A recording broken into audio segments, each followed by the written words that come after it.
Hi, everyone. This is Eric Swartz. Welcome to another episode of Casual Conversations. I'm your host, partner and head of web3 at Sterlington, partner at Black Mountain. Um, and here's your other host, Kyle Nidzwicki, partner at Black Mountain.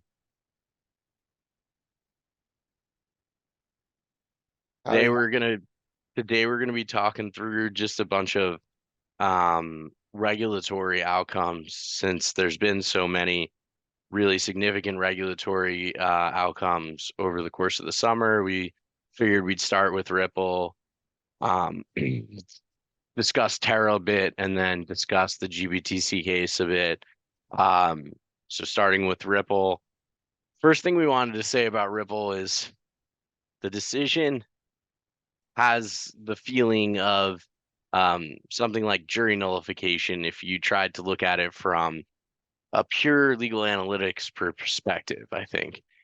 Um, and I think this is part of why the Terra case then goes on to question the analytics in the Ripple case, because I think I think that the judiciary, although they've found that they don't agree with the um, executive branch as to how these items should be regulated, they also aren't quite sure um, how to come up with that outcome in cases like Ripple. And so I think the reason why we're getting precedent like that is maybe for that reason. And I do think we'll are open to seeing like a more analytical approach to how the test might work in the future too.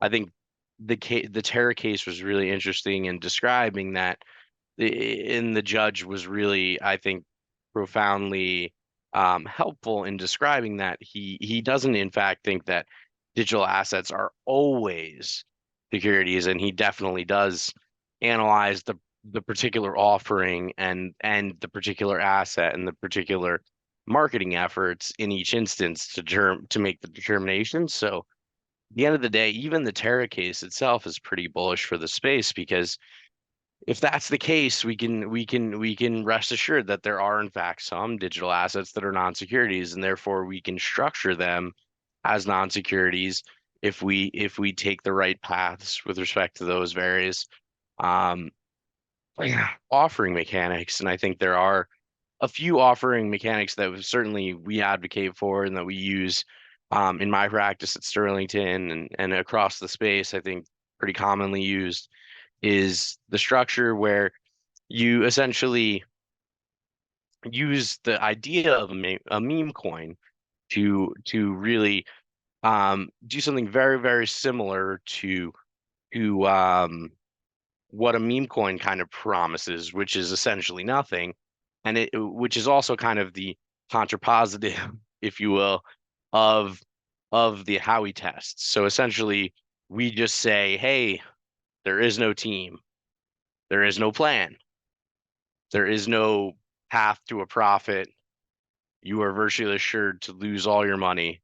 And that's kind of where a lot of, I think, the analysis will end up leading, at least if you take a more technical approach like the Terra judge did, which I suspect a lot of our judiciary will, because they are obviously very well trained attorneys, and I think that's a lot more of a consistent view than the view that was relayed in Ripple. Either way, we're super excited about the outcome. We'll take either approach, and what we're excited about is just that what's really clear from both cases is that you can be a digital asset and be a non-security, which I think is the most important outcome that we could have gotten from those decisions. And so the space should really be super happy about this summer on those grounds alone. But then, I mean, on top of that, and I'm just doing some background here before Kyle and I jump in and dive into the details, but on top of that, we now have a case where the regulator, the SEC, has literally been ordered by the judiciary to consider the GBTC conversion application. So the Gemini Bitcoin Trust is an asset which currently is in a trust product that has a lot more expensive fees than a spot ETF product would have. So the GBTC folks, the folks over at Gemini, took that case, argued that it was arbitrary and capricious for the SEC to be doing so. Frankly, their odds were really hard because that's a very hard standard to meet. But in these particular circumstances, they were able to meet the standard, and honestly, the opinion makes sense, and I think a lot of professionals laud it as analytically correct and also another huge boon for the space. So, as I said before, very exciting summer from a regulatory perspective, from a geopolitical perspective.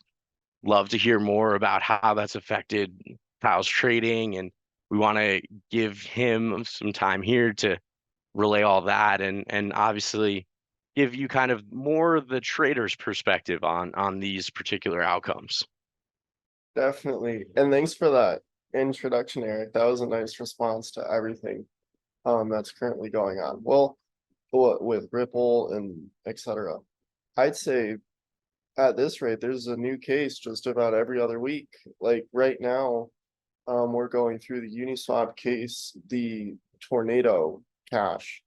I think Uniswap is an interesting one because I think most of the dismissal there, to me, it's an interesting, perplexing problem. Like Uniswap has a really um effective moat in that they are represented by some of the most powerful academic institutions in the world. So I'm not surprised by the outcome, but I do think that others should be cautioned and not think about Uniswap as the rule, because I do think Uniswap is a special case in that they are getting deference from the court that I don't think a traditional for-profit business would get. Yeah. What do you think about the case right now ongoing with them and Tornado Cash? I mean, I think that the Tornado Cash case is pretty clear cut. Like, like from my perspective, and I think that a lot of developers maybe have confusion about this. Like, maybe this can put that to bed. At the end of the day, if you produce something in the world, like if you create a bomb and someone uses it to blow something up, there's a problem there. You weren't really allowed to create that bomb, right? And so what the Tornado Cash guys did is a lot like create a bomb and put it out in the world, and then because of that, I do think that even though the outcome is very different than maybe the outcome the industry is expecting, the outcome the industry is hoping for, I think it's consistent with the government's expectation that you're not going to flout the laws of the US and that you're going to respect the laws of the US and you're going to construct your protocol such that it complies with the laws of the US.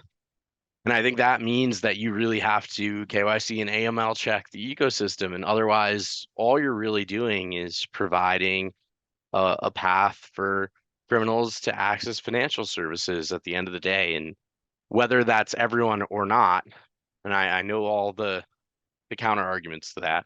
I know it's not everyone. I know I know there, but it doesn't really matter because at the end of the day, you haven't taken the basic precautions that the government expects you to take in order to provide financial services in that manner. And the expectation there should be that you're very unsafe in doing so, that you are likely to be criminally prosecuted for doing so.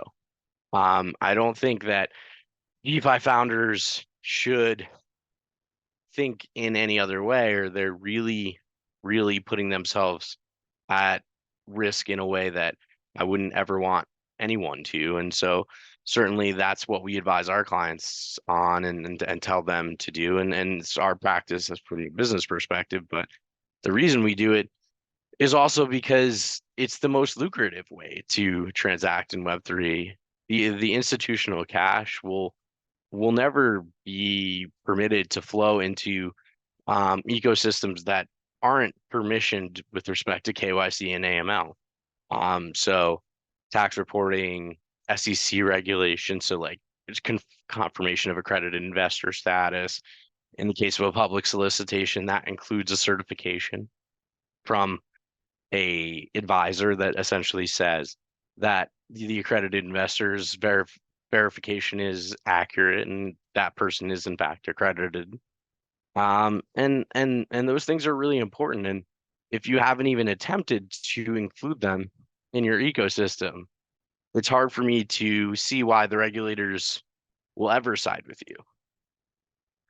Like, what if you haven't even made an attempt to comply? Like, the regulators' position will be, well, there's people that have made more of an attempt to comply, and therefore you are out of compliance, and you're not even really in the spectrum where we're looking for guidance for the future of the regulation. So if that's if that's the category you want to be in, I don't think you'll have much of a business for long. What exchanges are you calling out here? All of them, literally every single one. I mean, there's no exchange that isn't in violation of these requirements right now, and they need to get their houses in order. The SEC is not going away on this. Like that's not going to stop. Interesting. And And and all Coinbase? these, I mean, it's crazy to me. Like sometimes you'll see announcements that KYC and AML is being implemented at a major exchange, and like they've already been operating for like 7 years. like, Mhm. like that doesn't make sense. Then no other financial industry works that way, and this one won't either. It's very unlikely that that will be the end state for this, and no one's comfortable with that reality. No, not the government. So it's really not working for the policy folk. It's really not working for anyone who takes national security really seriously. Like there's a lot of constituents that think that that path isn't really the right one. And I think that has to be heeded more seriously by the industry and just taken a bit more seriously by the industry because um at the end of the day, all we want for the industry from Black Mountain, from Sterlington is for folks to have successful, lucrative projects. And I think the only way to really accomplish that is to access the US market in a way that doesn't require you to give up any benefits that you earn to fines later. And that's really the only path forward that we see. Interesting stuff. So what do you think about Gemini or other US based exchanges that forces you to do the KYC versus obviously, like a KuCoin, which just introduced that last month. So, I mean, I think it's good that KuCoin's doing that. I think that's great. And I think all exchanges should be doing KYC and AML. So that seems like a really basic starting place. Tax reporting is another really basic, important starting place. But we need to start thinking about securities law compliance too, and we have to have a path to compliance if it's a non if the asset's a non-security and if the particular asset's a security. And it just doesn't seem like the exchanges have taken that seriously. If they are, I would have thought they'd be obtaining the digital asset security broker dealer licenses that Prometheum and several other market participants have obtained. And it doesn't seem that they are, or at least not announcing that they are yet. And I think that's really important. I think you need to have a way to offer digital assets that are securities and a way to offer digital assets that are not securities. And any other business just won't be a competitive business within the exchange market in the coming months and years. Definitely, definitely. Especially with Coinbase establishing itself doing what's interesting is instead of a Solana Labs as the foundation and then Solana as the public chain where they have the private foundation, Coinbase is the public foundation as the public stock, and then they have the or private stock, and then they have the public blockchain, which is Base, essentially just a layer two. Um, that acts well that you can just trade coins on and then just trade NFTs and stuff.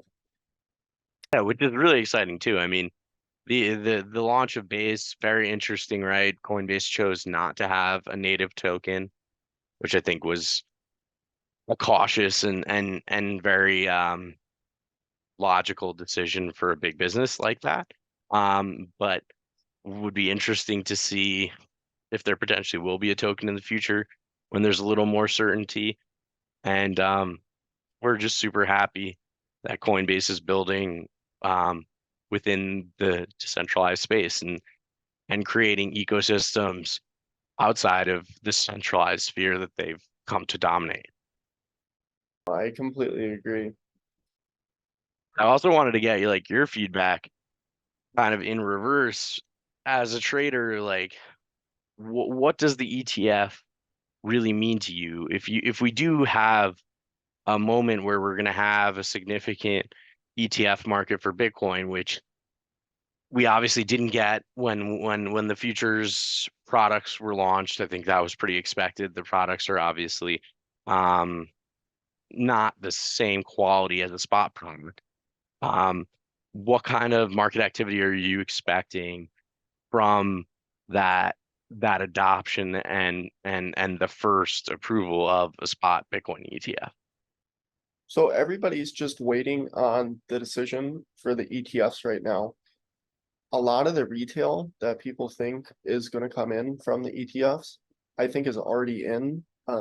Retail has had places to buy coins for 4 or 5 years easily, whether it be uh, Kraken, Coinbase, one of those, and then Robinhood is a huge player coming in, stepping in. They're the third biggest BTC wallet, and then they have like 2B in Ethereum as well. They're one of the top 10 wallets, honestly.